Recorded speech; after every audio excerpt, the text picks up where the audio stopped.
কেমন থাকবে আগামী কয়েকদিনের আবহাওয়া? হ্যাঁ, এখন আমাদের আজকে যা পূর্বাভাস দেওয়া হয়েছে তাতে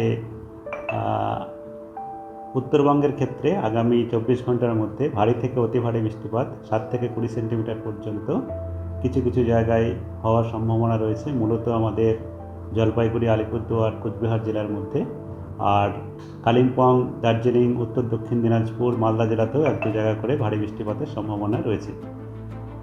আর আমাদের উত্তরবঙ্গে কালকের পরে বৃষ্টিপাত ধীরে ধীরে কমবে। আগামীকালও ভারী বৃষ্টিপাত এক দু জায়গায় হতে পারে, তবে বৃষ্টি বেশিরভাগ জায়গাতেই কমে যাওয়ার সম্ভাবনা রয়েছে, কেবল এক দু জায়গায় করে ভারী বৃষ্টিপাতের সম্ভাবনা থাকছে।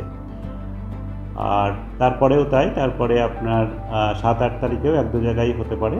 9 তারিখ থেকে আরও উত্তরবঙ্গে বৃষ্টিপাত আরও কমে যাবে, তখন আর ভারী বৃষ্টিপাতের সতর্কতা তারপরে 3-4 দিন পর্যন্ত নেই। দক্ষিণবঙ্গের ক্ষেত্রে যেটা বলা হচ্ছে, সেখানে দক্ষিণবঙ্গে সর্বত্রই হালকা থেকে মাঝারি বৃষ্টিপাত, বজ্রবিদ্যুৎ সহ হবে, এবং বজ্রবিদ্যুৎ সহ এক দু জায়গা করে ভারী বৃষ্টিপাতের সতর্কতা আজকে আমাদের রয়েছে।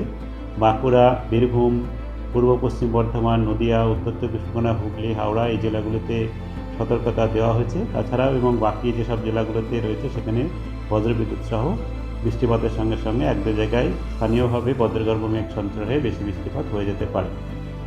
আর আগামীকালও আমাদের দক্ষিণবঙ্গে বৃষ্টিপাত একই রকম বা একটু বেশিও হতে পারে। সেখানে ভারী থেকে অতি ভারী বৃষ্টিপাত বাঁকুড়া, পূর্ব পশ্চিম মেদিনীপুর জেলাতে হওয়ার সম্ভাবনা রয়েছে। উত্তর দক্ষিণ চব্বিশ পরগনা, কলকাতা, হাওড়া এবং পুরুলিয়া, পশ্চিম বর্ধমান, ঝাড়গ্রাম এসব জেলাতে ভারী বৃষ্টিপাতের সম্ভাবনা রয়েছে। আর 7 তারিখেও ভারী বৃষ্টিপাতের সম্ভাবনা ঠিক পশ্চিমের কয়েকটা জেলাতে, ঝাড়গ্রাম, বাঁকুড়া, পুরুলিয়া, পশ্চিম বর্ধমান, বীরভূম জেলাতে হওয়ার সম্ভাবনা রয়েছে। আর তারপরের দিনও বীরভূম, মুর্শিদাবাদে এক জায়গায় হতে পারে। তারপরে বৃষ্টিপাত আমাদের দক্ষিণবঙ্গে কিছুটা কমে যাবে, তবে হালকা থেকে মাঝারি বৃষ্টিপাত অনেক জায়গাতেই হতে থাকবে। কলকাতা তার পার্শ্ববর্তী অঞ্চলে আজকেও আমাদের বজ্রগর্ভ মেঘ সঞ্চার অলরেডি হয়েছে, এবং সেক্ষেত্রে বিভিন্ন জায়গায় বৃষ্টিপাত হচ্ছে। স্থানীয়ভাবে এক দু জায়গায় অনেকটাই বৃষ্টিপাত হয়ে যাওয়ার সম্ভাবনা রয়েছে। আর হালকা থেকে মাঝারি বৃষ্টিপাত আমাদের কলকাতাতে এবং আমাদের উত্তর কলকাতা বা আমাদের মালদা দমদমের দিকে, যেটা আমাদের উত্তর চব্বিশ পরগনা জেলার মধ্যে আসে, সেখানেতে ভারী বৃষ্টিপাতের সতর্কতাও রয়েছে।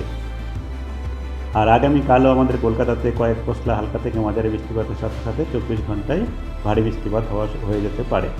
তারপরের দিনও এক দু পশলা বৃষ্টিপাত থাকবে।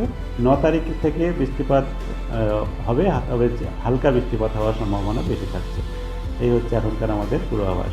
মূলত এখন আমাদের একেবারে শুষ্ক আবহাওয়া যাওয়ার সম্ভাবনা নেই।